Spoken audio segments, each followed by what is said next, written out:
Assalamualaikum warahmatullahi wabarakatuh. Selamat pagi, siang, sore, dan malam. Perkenalkan kami dari kelompok 9, tugas besar sistem terdistribusi, kelas B yang mengambil topik Edge Computing. Yang berjudul penerapan Edge Computing dalam meningkatkan efisiensi dan keamanan perangkat Internet of Things pada industri minyak mentah. Nah, untuk pemateri yang pertama ada Mizanur Ridho Auhana, selanjutnya ada Muhammad Rozaki, selanjutnya ada Muhammad Firdaus, dan yang terakhir sebagai moderator saya sendiri, Dirga Joisman. Selanjutnya, dalam presentasi ini kami akan menjelaskan yang pertama ada abstrak, ada pendahuluan, selanjutnya ada tinjauan pustaka, selanjutnya ada metode penelitian, analisis data, hasil dan pembahasan, dan yang terakhir adalah kesimpulan. Selanjutnya. Baik, sebelum masuk ke materi, izinkan saya untuk menjelaskan secara abstrak dulu.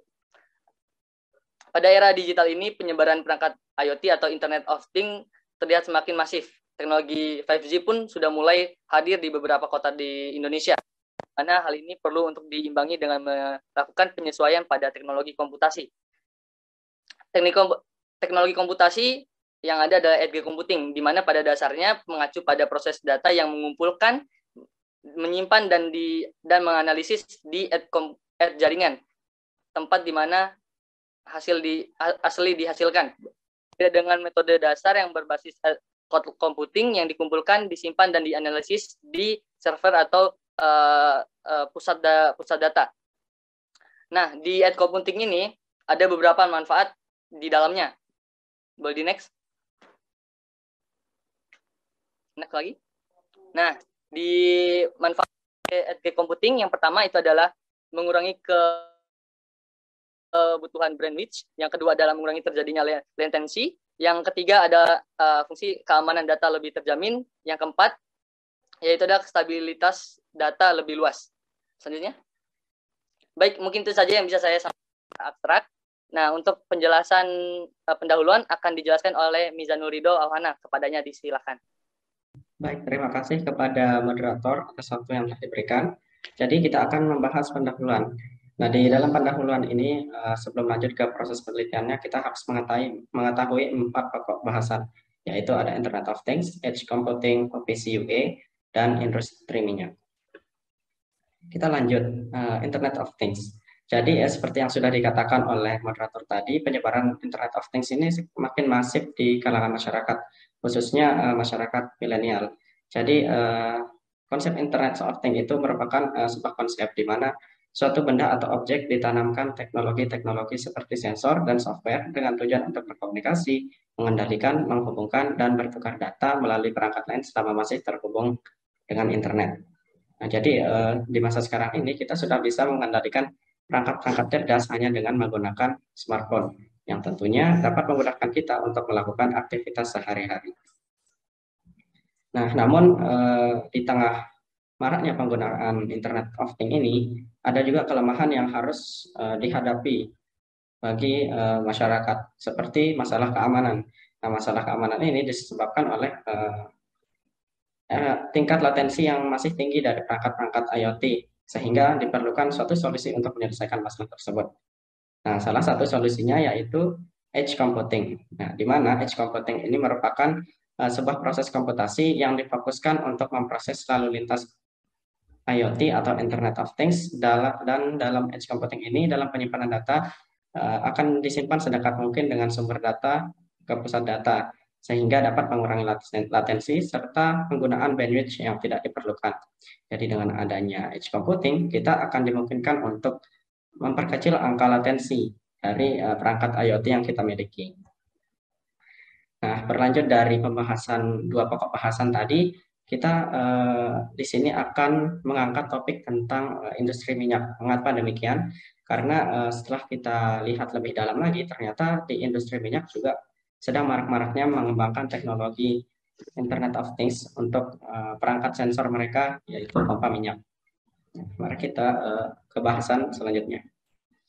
Nah, pada industri sendiri memiliki standar untuk perangkat Internet of Things.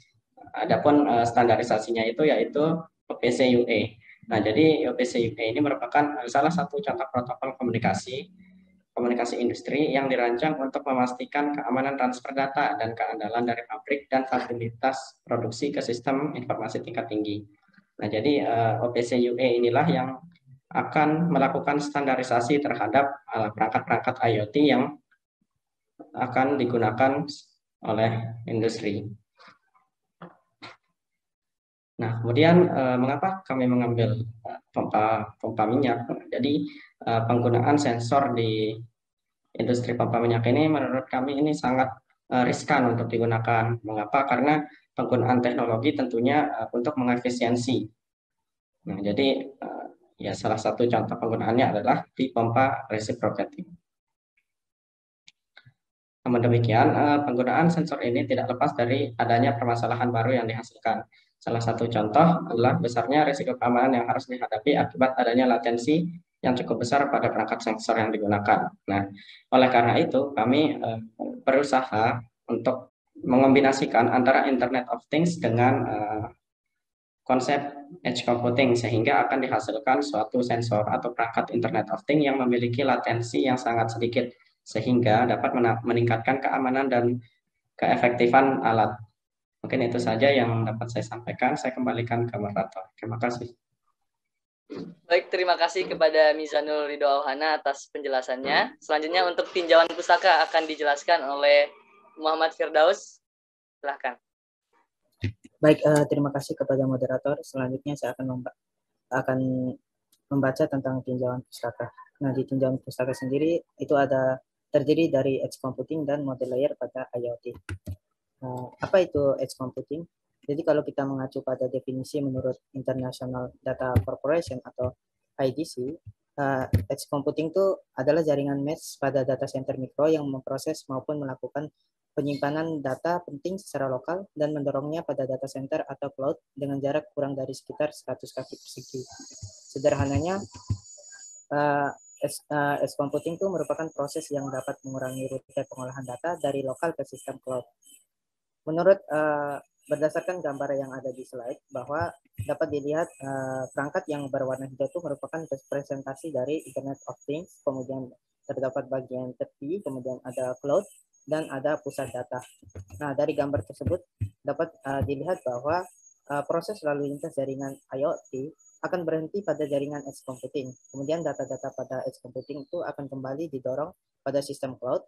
Ketika perangkat IoT itu menerima perintah dari smart device, maka perintah tersebut akan masuk dan dikirimkan melalui edge, sehingga bandwidth yang dibutuhkan untuk memproses perintah tersebut tuh lebih singkat. Next. Nah, selanjutnya ini merupakan model layer pada IoT. Model layer pertama yang diterapkan pada IoT itu terdiri dari 3 layer, di mana layer ini merupakan model referensi pertama yang diusulkan untuk sistem IoT. Model ini dapat dipandang sebagai bentuk pengembangan dari model arsitektur Wireless Sensor Network atau WSN yang dikombinasikan dengan server awan atau cloud server yang pada akhirnya menyediakan layanan terhadap aplikasi dan penggunaan sistem IoT. Model layer kedua itu model yang terdiri dari 5 layer yang merupakan alternatif model sistem IoT yang diusulkan untuk memfasilitasi interaksi antar bagian-bagian dalam sebuah enterprise dengan membagi sistem yang kompleks menjadi aplikasi-aplikasi yang lebih sederhana dengan komponen yang didefinisikan dengan baik. Selanjutnya model yang ketiga yaitu model yang terdiri dari 7 layer, di mana model ini merupakan model yang diusulkan oleh Cisco pada tahun 2014. Nah, model 7 layer ini, layer yang paling bawah itu adalah layer 1 yaitu ExNOS, di mana layer ini biasanya tersusun atas piranti-piranti seperti sensor, pengendali pintar, pembaca RFID. Kemudian layer kedua adalah communication, di mana layer ini terdiri atas semua komponen terkait dengan pengiriman data, informasi, dan juga perintah atau komen. Kemudian layer yang ketiga itu adalah edge computing. Pada level ketiga ini sering disebut sebagai istilah fog computing, di mana pada level ini pemrosesan data tuh sederhana diinisialisasi. Kemudian pada layer keempat yaitu data accumulation, di mana pada layer ini memungkinkan pengubahan format data untuk keperluan analisis data ataupun berbagai server komputasi pada level yang lebih tinggi. Selanjutnya layer yang kelima adalah data abstraction, di mana layer ini memfasilitasi pengolahan dan penyimpanan data sehingga proses pengolahan tahap selanjutnya menjadi lebih sederhana dan efisien. Kemudian layer yang keenam adalah application. Layer application ini menyediakan proses interpretasi informasi. Kemudian layer yang terakhir adalah user and center, di mana pada layer ini pengguna akan memanfaatkan aplikasi dan juga informasi hasil proses olah data yang dilakukan pada layer-layer di bawahnya. Mungkin itu saja yang dapat saya sampaikan. Selanjutnya saya kembalikan ke moderator. Baik, terima kasih untuk Muhammad Firdaus atas penjelasannya. Untuk penjelasan selanjutnya, metode penelitian akan dijelaskan kembali oleh Mizanur Ridho. Kepadanya dipersilakan. Baik, terima kasih.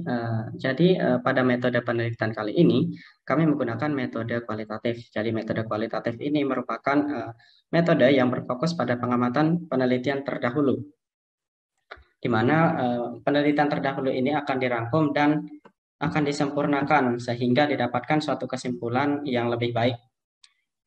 Nah, dalam metode penelitian ini terdapat lima tahap. Yang pertama tahap perumusan masalah, tahap kedua studi pustaka, tahap ketiga pengumpulan data, tahap keempat analisis data, dan tahap kelima diskusi dan kesimpulan. Nah, pada perumusan masalah ini adalah berisi tentang rumusan masalah serta tujuan dilakukannya penelitian ini. Kemudian ada studi pustaka, di mana pada tahap ini kita akan mencari seluruh referensi yang berkaitan dengan topik yang kita angkat.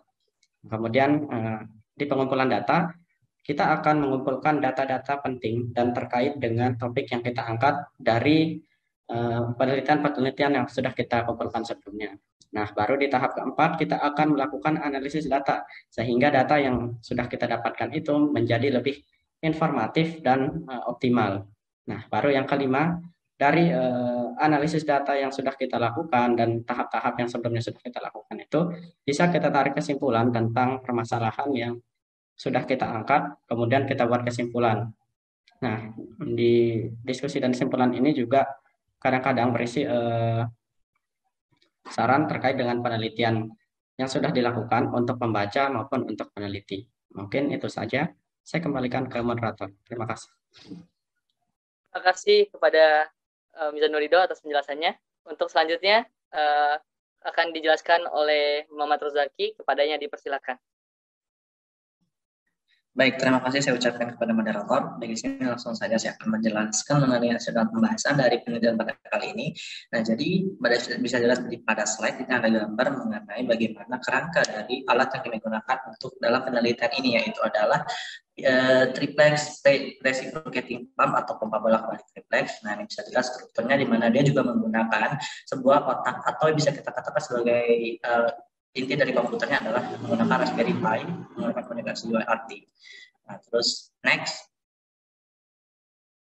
Nah, pada percobaan pengujian ini menggunakan algoritma sebagai algoritma Wormhole Reallocation Algorithm, di mana inti dari algoritma adalah mengalokasikan hasil dari edge node sebelumnya itu dialokasikan supaya lebih tepat, sehingga proses untuk mengurangi latensi dan efisiensi itu bisa lebih cepat lagi.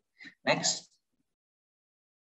Lalu ini merupakan hasil dan merupakan ketika pengujian itu pada Raspberry Pi itu disetting atau dikonfigurasi untuk menghasilkan 8 jenis kesalahan yang bisa dilihat pada gambar. Nah, lalu next. Nah, berdasarkan hasil pengujian tadi, berdasarkan hasil tanda tadi, maka setelah dilakukan proses rekonfigurasi ataupun algoritma tadi, didapatkan hasil data seperti pada gambar berikut pada diagram tersebut. Nah, pada diagram ini dapat dilihat bahwa pada sebelah kiri itu kita melihat bahwa waktu penggunaan akurasinya lebih tinggi, lalu di bagian tengah waktu penggunaan lebih berkurang, ataupun pada bagian belah kanan itu waktu penggunaannya berkurang dan juga tetapi keakuratannya lebih tinggi. Nah, itu mungkin jadi menunjukkan bahwa apabila dengan mengkonfigurasi parameter di blok pompa itu, jadinya hasilnya itu menjadi lebih tinggi. Jumlah data yang lebih besar mengarah ke klasifikasian yang lebih akurat. Namun konfigurasi ulang itu menghasilkan penurunan akurasi yang sangat kecil yang bisa diabaikan. Nah, hasilnya dapat sangat meningkatkan efisiensi pelaksanaan, mengurangi latensi dan meningkatkan efisiensinya. Itu saja mungkin bisa saya jelaskan. Saya kembalikan kepada moderator. Baik, terima kasih kepada Muhammad Rozaki atas penjelasannya. Mungkin itu saja yang bisa disampaikan oleh pemateri. Izinkan saya sebagai moderator sampaikan kesimpulan. Jadi kesimpulannya adalah jika arsitektur edge computing mampu melakukan improvement terhadap perangkat IoT, pada industri minyak mentah sehingga dapat meningkatkan angka efisien dan keamanan kerja. Penggunaan konsep edge computing dalam industri didasarkan pada arsitektur OPCA UI, di mana arsitektur ini terbukti mampu meningkatkan efisiensi secara signifikan tanpa banyak mempengaruhi pengurangan akurasi. Nah, terlepas dari cloud network, proses konfigurasi ulang, tugas hanya membutuhkan kehadiran node tetangga secara fisik. Dengan adanya konsep ini, penggunaan arsitektur OPC-UI tidak hanya mengurangi biaya operasi, tetapi juga dapat meningkatkan keandalan sistem edge computing industri, bahkan bisa mengatasi kegagalan jaringan sehingga lebih aman untuk digunakan. Mungkin itu saja yang bisa sampaikan. Kami tutup. Terima kasih. Wassalamualaikum warahmatullahi wabarakatuh. Selamat pagi, siang, dan sore, malam.